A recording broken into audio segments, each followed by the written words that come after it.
نہیں ہے عشق قاتل سے اور مقتول سے ہمدردی بھی بتا قید سے وفا کا صلہ مانگے گا۔ تو اس طرح کا کوئی معاملہ ہوا ہے کی سیاست کو پتہ ہے کراچی کے جو سابقہ 2018 کا الیکشن تھا وہاں پہ تحریک لبیک یا رسول اللہ پاکستان نے ایک بڑا اپسٹ کیا تھا پورے پاکستان۔ بلاول بھٹو زرداری پیپلز پارٹی سے بھی زیادہ ووٹ لے کر اس وقت تحریک لبیک پاکستان کے جو مرکزی قائدین ہیں وہ جلد سے جلد اس وقت اتحادی سیاست کی طرف وہ ابھی تک راغب نہیں۔ اگر ہم بات کریں کراچی کی سیاست کی تو سنی تحریک کا آپس میں اتحاد ہو گیا ہے۔ ثروت اعجاز قادری اور بلال سلیم قادری کے مقابلے میں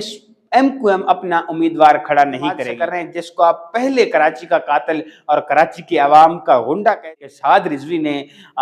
مفتی منیب الرحمان سے ٹیلی فونک گفتگو کی، انہوں نے کہا کہ دیکھیں بلال سلیم قادری صاحب ہمارے کینڈیڈیٹ تھے، ہم ان کو ٹکٹ دینا چاہتے ہیں۔ سمپل ٹاک کے ساتھ میں ہوں محمد رضوان۔ وہ کہتے نہیں ہیں عشق قاتل سے اور مقتول سے ہمدردی بھی بتا قید سے وفا کا صلہ مانگے گا۔ جی ہاں، تو اس طرح کا کوئی معاملہ ہوا ہے کراچی کی سیاست میں۔ آپ کو پتہ ہے کراچی کے جو سابقہ 2018 کا الیکشن تھا وہاں پہ تحریک لبیک یا رسول اللہ پاکستان نے ایک بڑا اپسٹ کیا تھا پورے پاکستان کو تو بالخصوص، لیکن کراچی کی سیاست کو انہوں نے اپنے آپ کو منوایا تھا۔ اس میں ان کے جو امیدوار تھے، ایک امیدوار نے بلاول بھٹو زرداری چیئرمین پیپلز پارٹی سے بھی زیادہ ووٹ لے کر پوری پاکستانی سیاست کو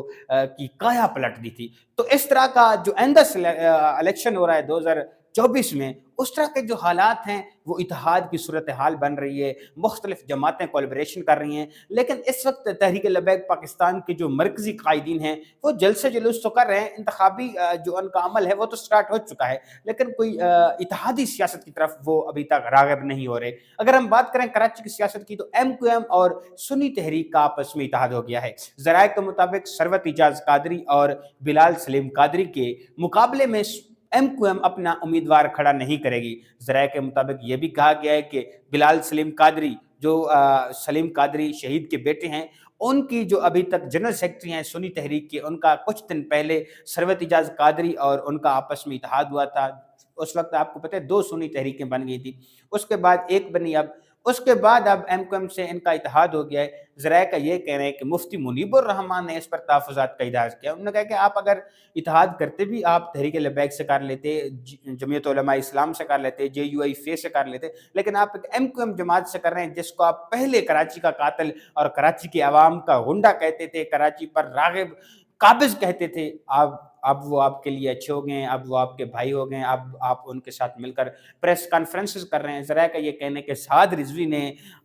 مفتی منیب الرحمان سے ٹیلی فونک گفتگو کی، انہوں نے کہا کہ دیکھیں بلال سلیم قادری صاحب ہمارے کینڈیڈیٹ تھے، ہم ان کو ٹکٹ دینا چاہتے تھے اور انشاءاللہ یہ ہم پر امید تھے کہ آئندہ الیکشن میں وہ ٹکٹ ہماری لے کر ہمارے الیکشن میں کامیاب ہونے والے تھے، لیکن انہوں نے یہ کر کے ہمارے اعتماد کو ٹھیس پہنچائے، تو آپ اس پر ان سے ہماری ناراضگی کا اظہار ضرور کر دیجیے گا۔ تو مفتی منیب الرحمان نے کہا دیکھیں آپ ان کی سیاست ہے، لیکن میں ان سے یہ آپ کی بات پہنچا دوں گا، باقی آپ کی یا ان کی مرضی ہے۔ تو اس پر مفتی عابد مبارک عباسی نے کہا ہے کہ انشاءاللہ اگر سلیم قادری نے ہمارے ساتھ الیکشن نہ لڑا تو ان کے مقابلے میں خود الیکشن لڑوں گا۔ ادھر سے شرجیل